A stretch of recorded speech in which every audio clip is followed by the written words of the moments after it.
Assalamualaikum warahmatullahi wabarakatuh. Hari ini saya nak bentang tajuk 6.2 prosedur pendaftaran sesebuah entiti perniagaan. Semua boleh buka muka surat 163. Prosedur pendaftaran sebuah entiti perniagaan ni ada 4 jenis, iaitu pendaftaran perniagaan milikan tunggal, pendaftaran perniagaan perkongsian, pemerbadanan syarikat persendirian dan pemerbadanan syarikat awam. Prosedur yang pertama, prosedur pendaftaran perniagaan milikan tunggal. Yang pertama, mendapatkan kelulusan nama perniagaan yang akan digunakan. Lengkapkan borang kelulusan nama perniagaan dengan 3 cadangan nama perniagaan. Yang kedua, untuk perniagaan yang mempunyai nama sendiri seperti dalam kad pengenalan, tidak perlu untuk mendapatkan kelulusan nama dari SSM. Seterusnya, mengisi borang pendaftaran perniagaan iaitu borang A. Pemilik perlu mengisi maklumat yang terdapat dalam borang tersebut. Pemilik juga perlu mengemukakan permohonan kepada SSM. Seterusnya, menghantar borang tersebut bersama dokumen sokongan berserta fee pendaftaran ke SSM.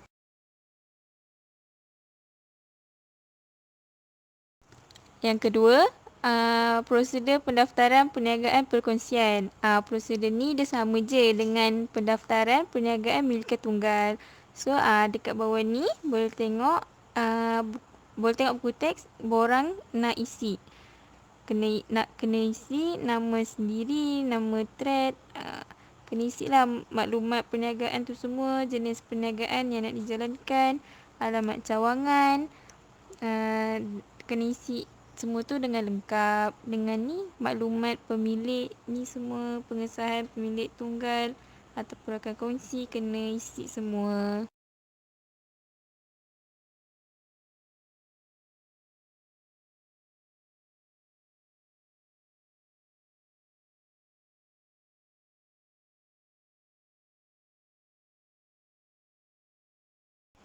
Seterusnya, prosedur yang ketiga iaitu prosedur pemerbadanan syarikat persendirian. Yang pertama, permohonan carian nama syarikat. Permohonan perlu mengemukakan cadangan nama syarikat kepada SSM untuk melakukan carian nama. Hal ini bertujuan untuk mengelakkan daripada menggunakan nama syarikat sama seperti yang telah berdaftar atau nama syarikat yang dikawal oleh SSM. Prosedur yang kedua, permohonan pemerbadanan syarikat menggunakan borang permohonan pendaftaran sesebuah syarikat Seksyen 14 di bawah Akta Syarikat 2016. Maklumat ni perlu melengkapkan iaitu nama syarikat yang dicadangkan, status syarikat, jenis perniagaan, alamat pejabat berdaftar, alamat pemegang saham, maklumat pemegang saham, maklumat saham syarikat dan maklumat penyerah simpan borang. Prosedur yang ketiga, notis pemerbadanan syarikat akan dikeluarkan oleh SSM apabila dokumen yang telah dimajukan adalah sempurna dan mematuhi prosedur yang ditetapkan. Yang keempat, pelantikan setiausaha syarikat hendaklah dilakukan dalam tempoh 30 hari selepas pemerbadanan sesebuah syarikat.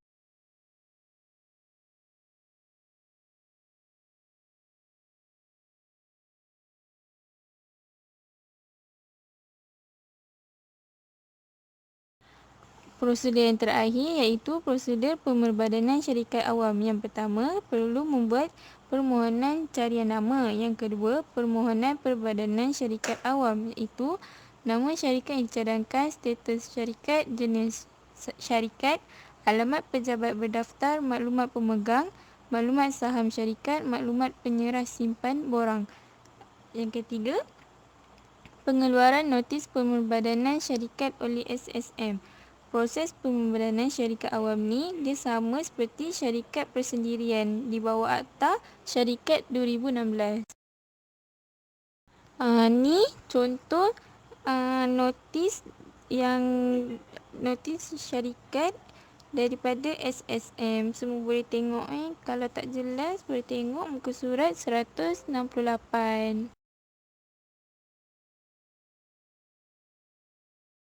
Okey, ni jadual perbezaan antara entiti perniagaan.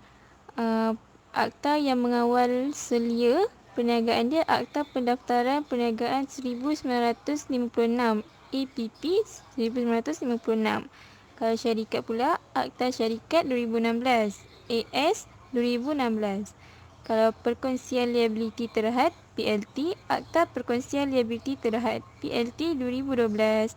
Okey, seterusnya sumbangan modal. Kalau dari segi perniagaan, sumbangan pemilik perniagaan atau perkongsi. Dari segi syarikat, sumbangan saham. Kalau perkongsian liability terhad pula, sumbangan perkongsi. Yang ketiga, pemilik perniagaan. Kalau perniagaan, pemilik perniagaan atau rakan kongsi. Syarikat pula pemegang saham. Manakala perkongsian liability terhad, perkongsi yang membuat sumbangan modal. Yang keempat, liability peribadi. Dari segi perniagaan, dia tidak terhad. Pemilik atau rakan kongsi bertanggungjawab sepenuhnya ke atas tanggungan dan hutang perniagaan tersebut. Syarikat pula tiada liability peribadi ke atas individu pengarah atau pemegang saham. Liability yang ditanggung atau pemegang saham adalah setakat saham yang tidak berbayar sahaja. Perkongsian liability terhad pula, tiada liability peribadi ke atas perkongsi kecuali kerana perbuatan salah atau peninggalan sendiri atau tanpa autoriti. Liability perkongsi setakat modal perkongsi yang tidak berbayar. Yang kelima, bilangan pemilik atau pemegang saham. Dari segi perniagaan, pemilikan tunggal seorang, perkongsi 2 orang sehingga 20 orang. Kalau syarikat persendirian, minimum dia seorang hingga 50 orang pemegang saham. Kalau syarikat awam, minimum seorang dan tiada had maksimum pemegang saham. Manakala perkongsian liability terhad 2 orang perkongsi dan tiada had maksimum. Yang keenam, tanggungjawab pengurusan perniagaan. Dari segi perniagaan, pemilik perniagaan atau perkongsi. Kalau syarikat, lembaga pengarah. Manakala perkongsian liability terhad pula perkongsi.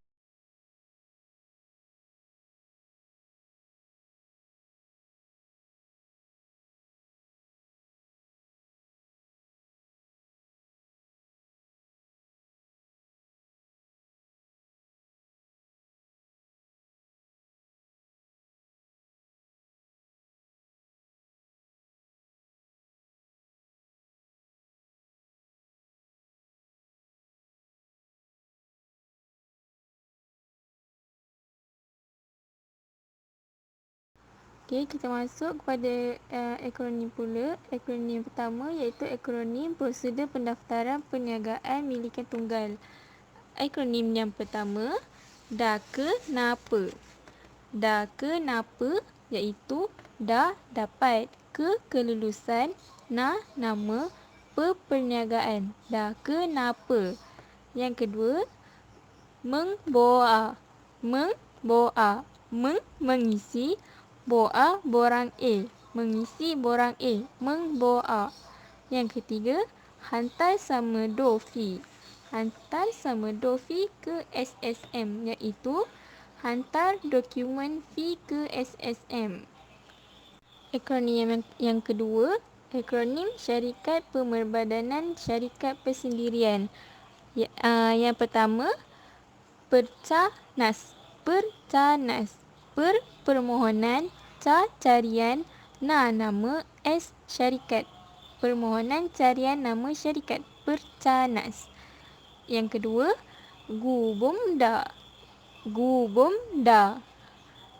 Gunakan, borang, mohon, daftar. GUBOMDA. Gunakan borang mohon daftar.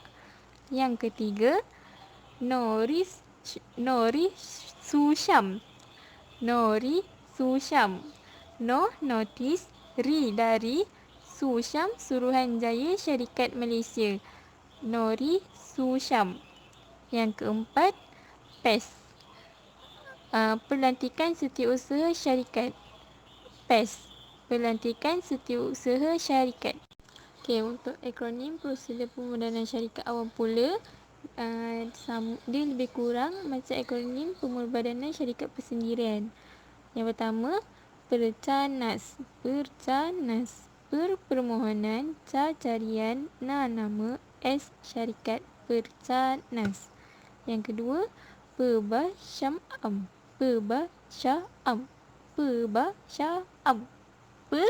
Permohonan, badanan, syarikat awam. Permohonan badanan syarikat awam.